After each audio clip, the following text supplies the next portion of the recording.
सभी को नमस्कार। स्वागत है आपका हमारे YouTube चैनल पर। प्यारे बच्चों, इस वीडियो में हम अध्ययन करने वाले हैं कक्षा 6-7 की हिंदी विषय के जो प्रवाह कार्य पुस्तिका लेटेस्ट आपके इसके कार्यपत्रक संख्या 76 से लेकर के 80 तथा आकलन 14 का सॉल्यूशन इस वीडियो के माध्यम से हम करेंगे। प्यारे बच्चों, आपसे रिक्वेस्ट है वीडियो को लाइक तथा शेयर जरूर कीजिएगा। तो देखते हैं सबसे पहले कार्यपत्रक 76 का सॉल्यूशन। यहाँ पर नीचे दिए गए चित्र को ध्यान से देखिए और पूछे गए प्रश्नों के उत्तर को कीजिए।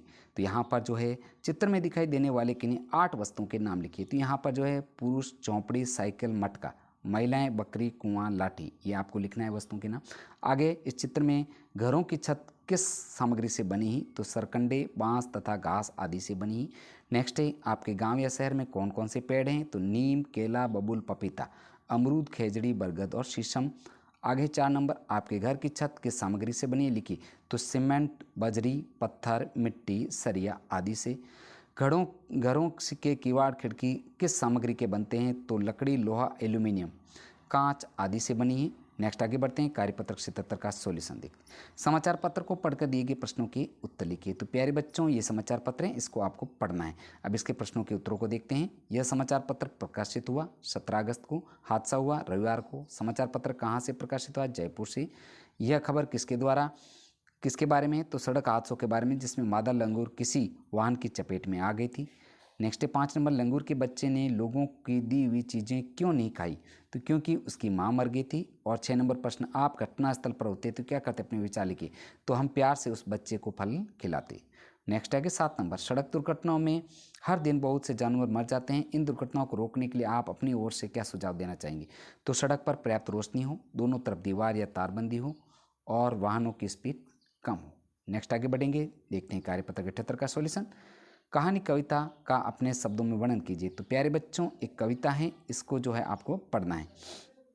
यहाँ पर आगे यहाँ सभी एक दूसरे से कुछ न कुछ सवाल पूछें। आप कल्पना करके ऊपर पूछे गए प्रश्नों के उत्तर 2-2 पंक्तियाँ लिखिए। 1 नंबर है, कछुए ने मछली से क्या कहा होगा? अब इसका लिखना है कि मैं आपका मित्र हूँ, मैं धरती पर था, अब मैं जल में आया हूँ। 2 नंबर है, कछुए ने सांप से क्या कहा होगा? मैं ठीक हूँ, आप कैसे हो? आजकल दिखते नहीं हो। नेक्स्ट है 3 नंबर, धरती ने सूरज से क्या कहा होगा? मैं आपका प्रकाश चारों तरफ से लेना चाहती हूँ। 4 नंबर, सागर ने धरती से क्या कहा होगा? मैं आपको सूरज की गर्मी से बचा रही हूँ। और 5, इस प्रकार साथी इसको करेंगे। इस कविता में दी गई पंक्तियों की सहायता से आगे बढ़ाइए। तो यहाँ पर चांद ने तारों से पूछा, दिन में कहाँ चले जाते हो? बादल ने पर्वत से पूछा, क्यों मेरा रास्ता रोका? और पेड़ ने छाया से पूछा, मेरे नीचे ही तुम क्यों रहती हो? इस प्रकार इसको पूर्ण करेंगे। प्यारे बच्चों, आगे कार्यपत्रक 79 का सॉल्यूशन देखते हैं। निम्नलिखित गद्यांश को पढ़ करके प्रश्नों के उत्तर आपको लिखने हैं। तो छोटा सा गद्यांश है 3 लाइन का, इसको आपको अच्छे से पढ़ना है। अब इसके प्रश्न हैं जो 1 नंबर है, निम्न विलोम शब्दों के विलोम लिखिए तथा इसे भाववाचक संज्ञा भी बनाइए। तो यहाँ पर आपको विलोम शब्द लिखना है। यहाँ पर देखते हैं, भरा का खाली, खालीपन भाववाचक संज्ञा होगी, दूर का निकट होगा और इसका जो भाववाचक संज्ञा निकटता होगा।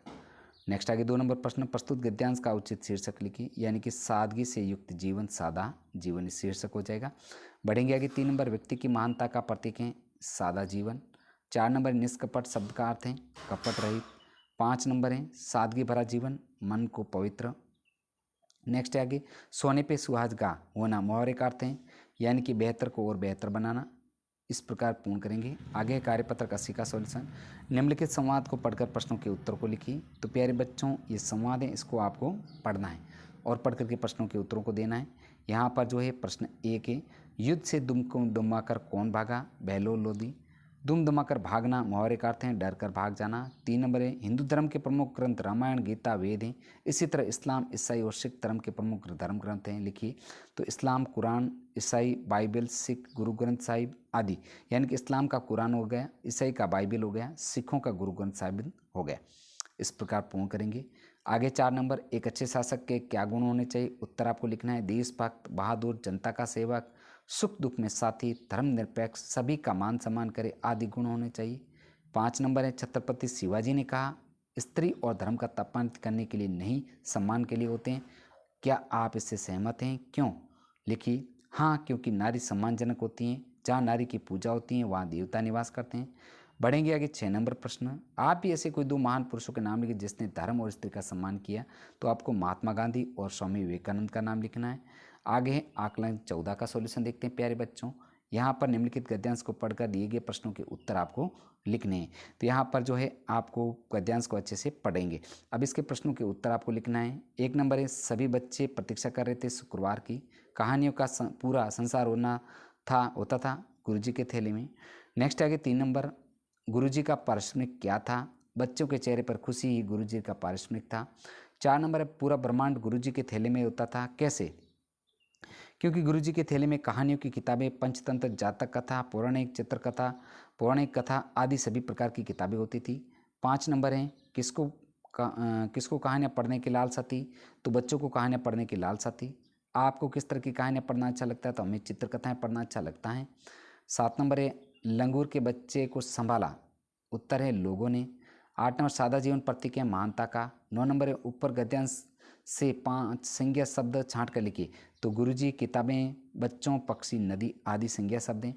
नेक्स्ट आगे, आजकल बच्चे कहानियों की पुस्तकें कम पढ़ते हैं, हमें क्या प्रयास करना चाहिए कि बच्चे आजकल कहानी की पुस्तकें पढ़ना शुरू कर दें?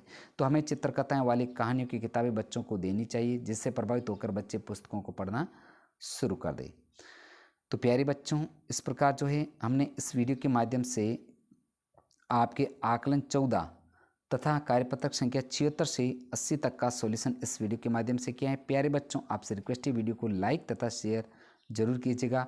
और आपको अगर कक्षा 6-7 के हिंदी विषय के सभी जो है कार्यपत्रकों का सॉल्यूशन एक चाहिए तो मेरे चैनल की प्लेलिस्ट बनी हुई, वहाँ पर जाकर के उसका अध्यापन एक साथ भी कर सकते हैं। प्रिय बच्चों, आज का वीडियो इतना ही, मिलेंगे अगले जो है कार्यपत्रक के साथ में। वीडियो को लाइक तथा शेयर जरूर कीजिएगा। धन्यवाद।